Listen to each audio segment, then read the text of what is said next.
Now, supposedly, the US Constitution protects its citizens' right to free speech against the disapproval of its government.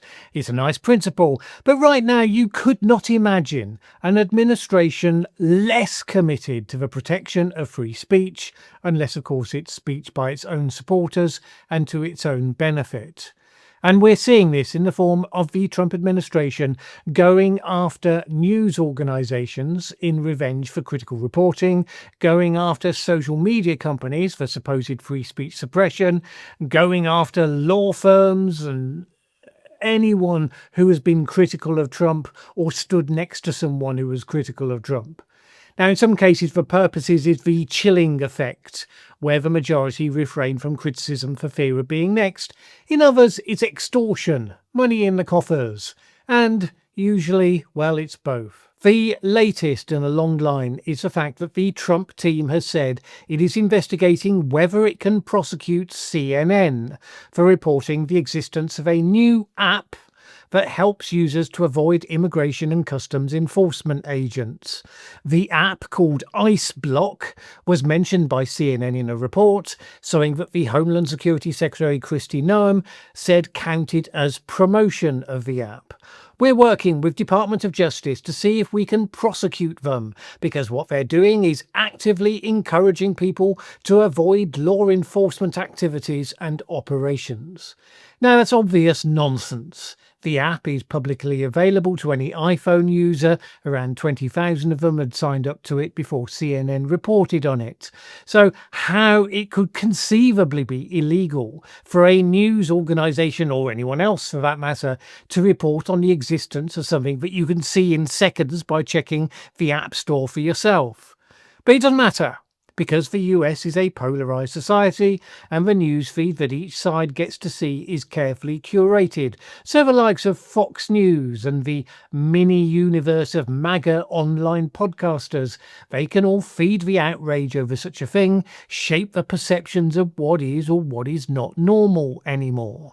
For instance, Trump's border czar, Tom Homan, was speaking on Benny Johnson's online show, and his verdict was this: "It's disgusting. I can't believe we live in a world where the men and women in law enforcement are the bad guys. It's already a dangerous job."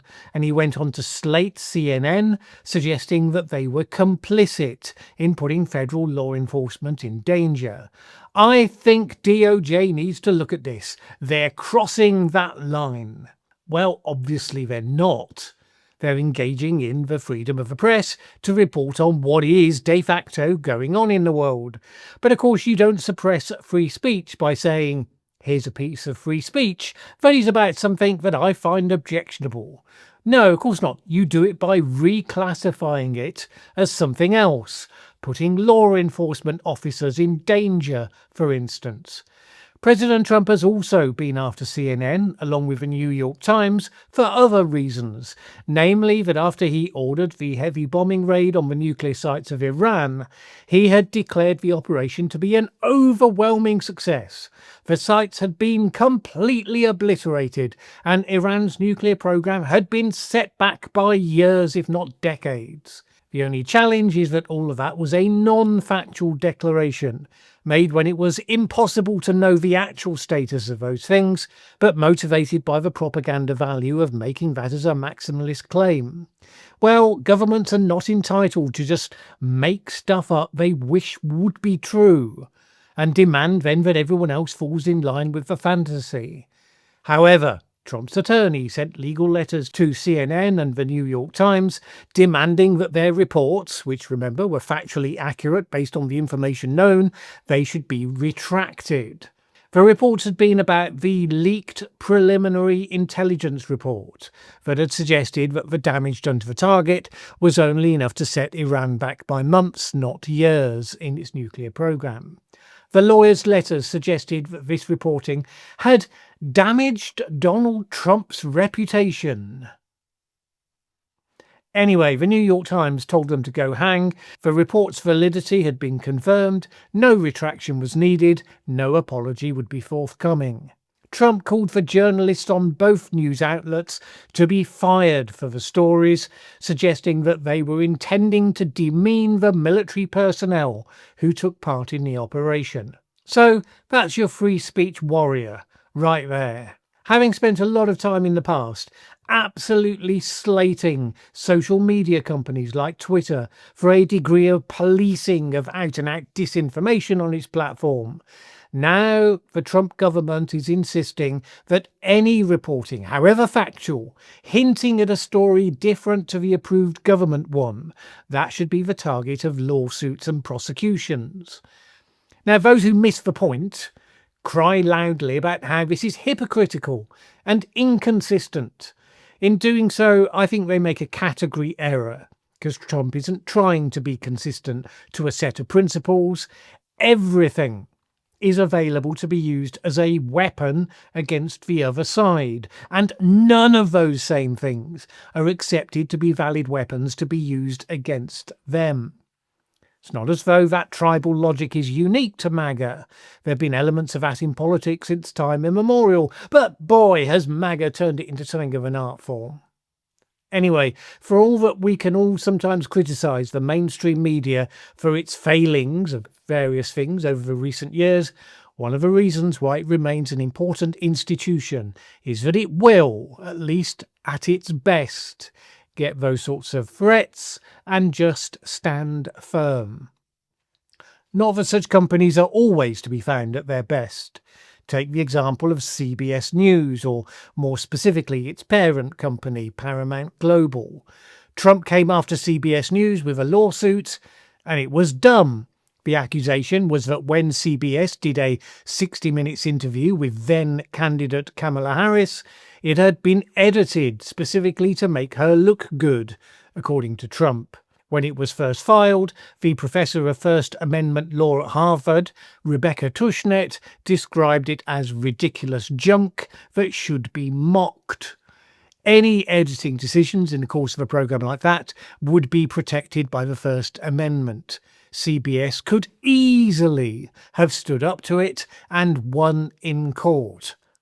But Paramount Global settled the suit, paying $16 million to Trump's presidential library, so to Trump, basically. They settled not because there was the slightest doubt they would have won in court, but because as a major corporation, they have business interests that a hostile government that is clearly intent on using all the powers of government in vindictive ways never seen before in recent history, they could be punished in ways that would hurt them a great deal more. In particular via the proposed merger between Paramount and Skydance, a deal valued at $8 billion. Such a major deal requires regulatory approvals to go ahead. If a government regulator blocked the deal, Skydance would likely end it. Paramount would be left having to pay a $400 million termination fee. So, seen through that lens, $16 million to Donald Trump as a payoff under the guise of settling a case that could never have been lost probably seems like a pretty good deal. A good deal for Paramount, nevertheless a shockingly bad deal, a bad precedent and standard setter for the United States of America, because it's extortion, plain and simple. A guarantee for Trump that CBS News will not be standing up to him anytime soon, and more will find themselves in the crosshairs in turn because of its example. And how does the government justify such moves, given what alleged defenders they are for free speech?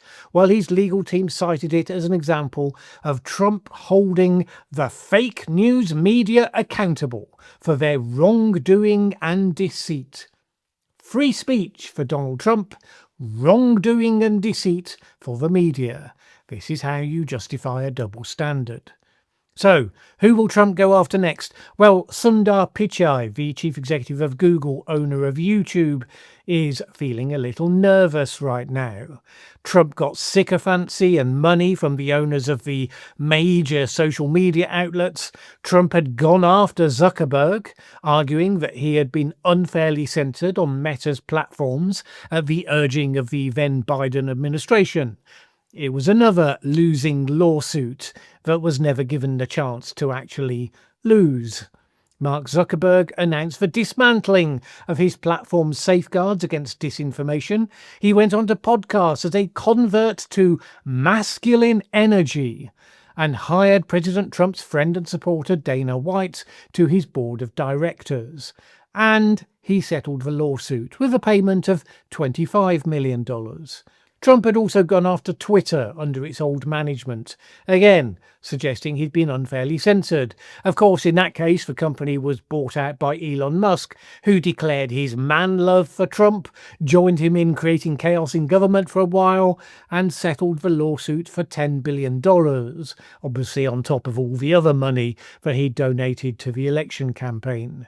Google chief executive Sundar Pichai had so far not done the full zero self-respect thing with Trump. Or at least as Michael Scherer put it in The Atlantic, he tried to keep the grovelling to a minimum. Pichai did make a brief visit to Mar-a-Lago, and Google pitched up the basic $1 million donation to Trump's inauguration fund. He showed up to the ceremony itself, and he issued a statement at the time that was, I don't know, normal? Old normal? He said, "We look forward to working with you to usher in a new era of technology and artificial intelligence innovation to the benefit of all Americans." What? Nothing about masculine energy? Really? So anyway, Trump is after Google specifically on account of YouTube, and the suggestion, backed up by precisely nothing, that Trump and his supporters were discriminated against there. Google has so far always pushed back on association with the others, saying that its platform did not engage in any sort of algorithmic shenanigans based on party affiliations. But then they are a major tech company, not a media company with free speech and journalistic integrity baked into their mission statement. So are they really going to step forward like a CNN or a New York Times to say, "Yeah, we'll see you in court, Trumpy boy"? Or are they going to come to an arrangement? Well, reportedly, lawyers for President Trump and Sundar Pichai are beginning, quote, productive discussions about the next steps of the case against YouTube. And I think we could all get a bit twitchy about that.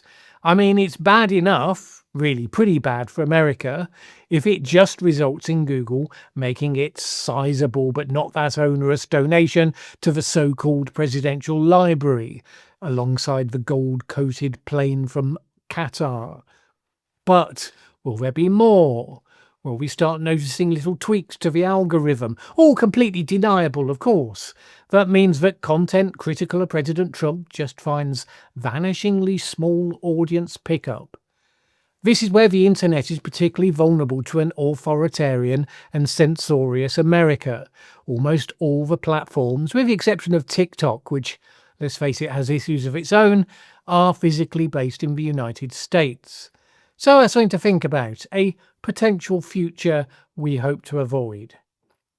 In the meantime, the damage is already done. People are already getting used to it, treating as relatively normal the fact that the President of the United States uses the powers of the federal government to threaten companies and business leaders into giving him money under the guise of settling lawsuits.